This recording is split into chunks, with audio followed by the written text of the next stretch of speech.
រឿងអីសម័យនេះហើយយើងត្រូវបាត់បង់ព័ត៌មានដល់ណាទៀតបាទបាទ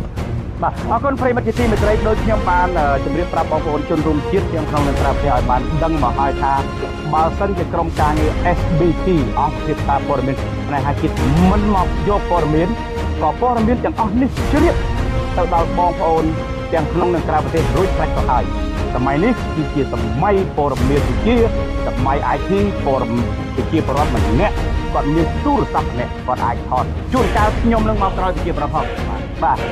ខ្ញុំបាននឹងមកក្រោយវិទ្យាប្រវត្តិពីព្រោះវិទ្យាប្រវត្តិគាត់ឈឺចាប់បាទគាត់ឈឺចាប់គាត់បលាលួសរបស់គាត់យកបលាលួសបំរុងយកកង់ឡានមកគាត់ចំការពោត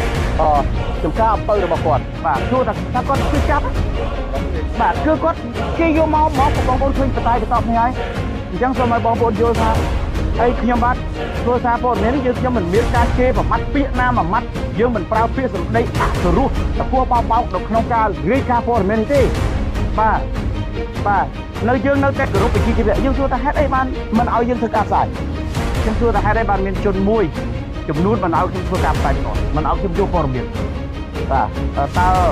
មូលហេតុអីមានរឿងអីឥឡូវដូចបងប្អូនដែលខំគាត់ពេលដែលមានព្រឹត្តិការណ៍កើតឡើងគាត់ឲ្យខ្ញុំខំសុទ្ធឡើងខូចមកពីព្រះវិហារផងដាច់ភ្លើងដាច់អីផងយកមិញនៅព្រះវិហារហើយខំសុទ្ធមកឲ្យទាន់បាទហើយរាយការណ៍ព័ត៌មានលោកឯងដឹងហ្នឹងមិញបងឯងដឹងសារ៉ែនបើកដូចបងប្អូនបានឃើញវេវបាទចង់ខូចដល់ប្រព័ន្ធអស័យប្រសាទយើងទៀតក៏ដូចបងប្អូនបានឃើញបើកសារ៉ែនវេវ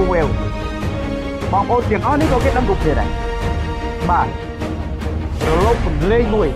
បាទឥឡូវបងប្អូនឃើញហើយរហូតដល់ម្នាក់ក្នុងនេះកាន់ខ្ទឹមគ្រប់គ្នាបាទឥឡូវខ្ញុំសួរថាហេតុអីបានបុគ្គលមួយចំនួនទូចមិនឲ្យខ្ញុំធ្វើការយកព័ត៌មានបាទឬក៏ខ្ញុំហើយខ្ញុំមកនេះមិនមានការញុះញង់ទេណាសំទោសពាក្យសម្ដីរបស់សារមន្ត្រីអ្វីដែលប្រិយមិត្ត SBT គ្រប់គ្រងគឺខ្ញុំ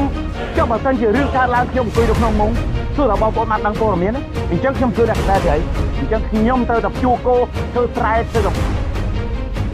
កទីអីផ្សេងទៅបើសិនជារឿងហេតុកើតឡើងហើយយើងមិនចង់យកព័ត៌មានឲ្យតន្តភាពការជូនមហាជនរបស់យើងតើយើងធ្វើអ្នកខ្សែទៅហើយបាទអញ្ចឹងសូមបងប្អូនមេត្តាយកយល់ហើយបងប្អូនជួយបង្ខំខ្ញុំអត់មានទៅការខ្ញុំអត់បាននិយាយជាសម្ដីអសុរោះណាមួយទេបាទហើយក៏អរគុណបងប្អូនមែនទែនហើយខ្ញុំបងប្អូនអាចស្ដាប់បាន